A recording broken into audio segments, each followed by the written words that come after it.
All right, so today we're diving into something pretty interesting, a document that's been called the Magna Carta for disabled persons here in the Philippines. It's officially known as Republic Act number 7277. Right, Republic Act 7277, passed back in 1992. And I know, 1992, that's a while back. But this isn't just some history lesson. This act still matters today. Absolutely, it does. It's incredibly relevant even now, more than 30 years later. So let's unpack this Magna Carta. Even the way it's structured caught my eye. You got general provisions, rights, and privileges of disabled persons, prohibition on discrimination against disabled persons, and then those final provisions. That structure is very deliberate. It highlights how thorough the Act aims to be, covering everything from basic rights to how those rights are protected in different aspects of life. Yeah, it's not just about preventing discrimination, though that's obviously huge. It's about making sure disabled individuals can participate fully in society. And that brings us to Section 2, which lays out these 5 core principles. These principles are the foundation of the whole Act. Okay, so hit me with it. What are we talking about here? Well, the first thing is the recognition that people with disabilities are not separate from society. They are an integral part of it. Right. It's about inclusion, not exclusion. Precisely. And it goes beyond just saying, okay, let's integrate them. It's about empowering them to live fulfilling lives, to be productive members of society on their own terms. And that takes more than just, government action, right? Absolutely. It requires a collective effort. Government, private sector, NGOs, even individuals, everyone has a role to play. And we're not just talking about physical barriers here, right? Yeah. It's bigger than that. You're absolutely right. The Act recognizes that the barriers can be social, cultural, economic, you name it. Sometimes it's about changing attitudes as much as it is about changing laws. It's like you can build ramps all day long, but if people's attitudes don't change, are you really achieving inclusion? That's a really important point, and that's why this Act spends a lot of time talking about education, ensuring equal access for people with disabilities at all levels. Speaking of education, I have to admit something I was wondering about before we started was, how does the Act define disabled person? Yeah, that's a good question. It's not just assumed. There's an actual legal definition. Okay, so lay it on me. So Section 4 defines a disabled person as someone with a mental, physical, or sensory impairment that, and this is important, affects their ability to do things considered normal for their age and sex. So it's not just about the impairment itself, it's about the impact it has on their life, right? Precisely. The Act even distinguishes between impairment, which is like the actual difference or loss of function, and disability, which is how that impairment limits a person's life. Okay, so there's a difference there. And then I saw something about a handicap, too. Right, so handicap refers to the specific disadvantages a person faces because of that disability. It's like another layer to consider. So 2 people could have the same impairment, but face completely different challenges and disadvantages depending on their circumstances and the support they have. Exactly, and that's a key takeaway from this Act. It's not about treating everyone with a disability the same. It's about recognizing that each person's experience is unique. And that brings us to one of the areas where the Act gets really specific. Employment. We're talking about equal opportunities, and employment is a big one.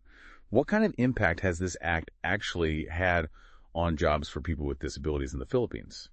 That's a big question. I mean, the Act itself is very strong. Equal opportunity in employment, that's huge. But making it real, making it happen out there, that's not so simple. Right, I bet. So let's break it down a bit. What does the act actually say about jobs, and has it actually worked?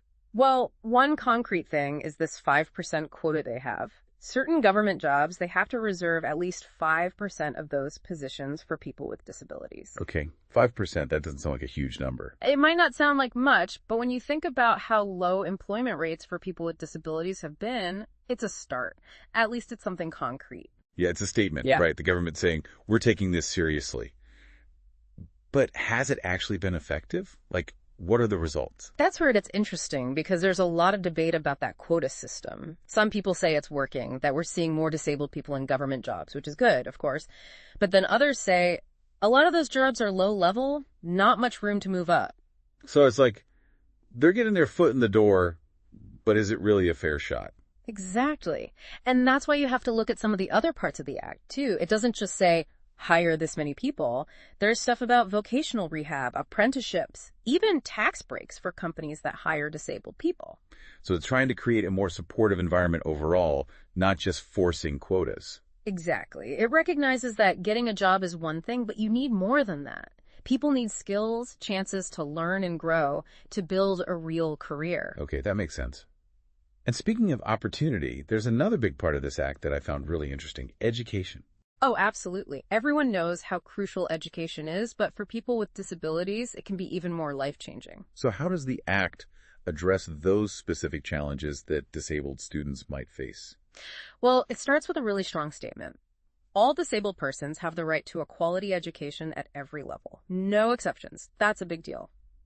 But then it goes further, because just being allowed in the door isn't enough. The Act recognizes that disabled students often need extra support to really succeed. So it's about making sure schools are set up to actually meet their needs. What kind of support are we talking about here? It can be pretty basic stuff, like making sure schools are physically accessible, ramps, accessible bathrooms, things like that. But it can also mean more specialized support, like providing materials in Braille for visually impaired students or having sign language interpreters for deaf students. Right, so whatever a student needs to access the same education as everyone else. Exactly. And it's not just about the academics either. The Act also talks about financial assistance for disabled students who need help affording higher education, because college is expensive and everyone deserves a chance to go, no matter their financial situation. I like that, giving everyone a real shot, regardless of their background or their abilities. But, we've been talking about mainstream education. The Act also talks about special education. What does that look like in the Philippines? That's an important distinction to make. Special education can mean different things in different places.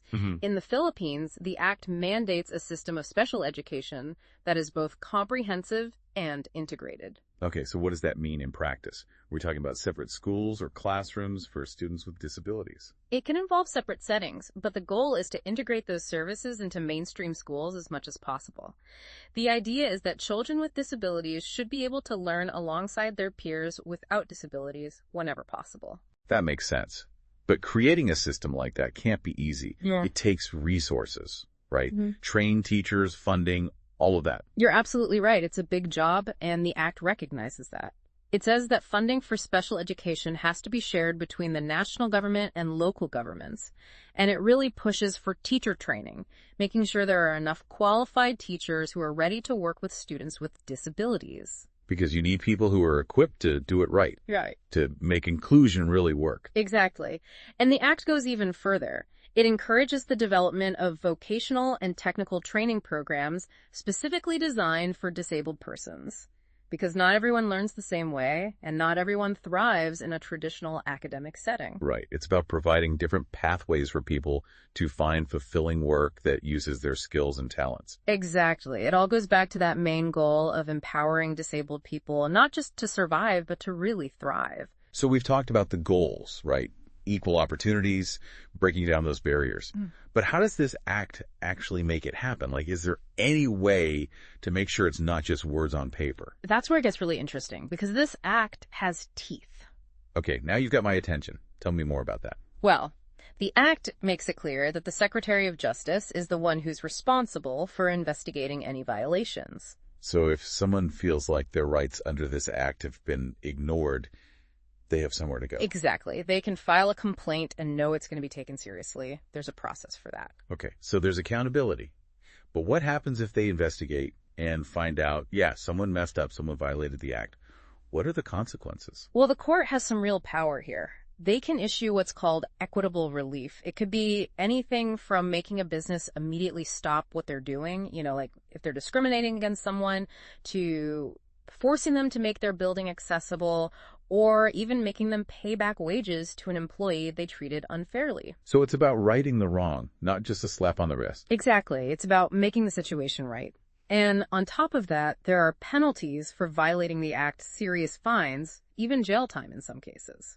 Wow, so they mean business. But I'm curious, beyond the legal stuff, has this act actually changed how people think about disability in the Philippines? That's the million-dollar question. It's hard to measure something like that. There's no doubt it's raised awareness, got people talking, and led to some real improvements in people's lives. But it's a journey, right? There are still challenges. Like what? What kind of challenges are we talking about? Well, putting a law like this into practice across a whole country, especially one as diverse and spread out as the Philippines, that's not easy. You need resources, you need people to know about the act, and you need to make sure it's being enforced everywhere. So there's still some gaps, some places where it's working better than others. Yeah, definitely. And laws are only part of the equation, right? Mm. Changing attitudes, changing how people see things, that takes time. It takes more than just rules. It takes a shift in the culture, a Yeah. real commitment to inclusion. Exactly. And that's something we all have to work on every day. I'm really glad we took this deep dive into the Magna Carta for disabled persons. It's a powerful piece of legislation. We've learned a lot, from the specific rules and regulations to the bigger picture of what it means for society. Me too. It's been a great conversation. And I think what's really important to remember is that this act, as important as it is just a starting point. The real work, the work of building a truly inclusive society, that's a journey we're all on together. Absolutely. And to our listeners, thank you for being a part of this deep dive. We hope it's given you something to think about. Maybe you've learned something new. Maybe you're feeling inspired to get involved in the fight for disability rights. Wherever you are in the world, keep asking questions, keep learning, and keep working towards a world where everyone feels seen, heard, and valued. Until next time.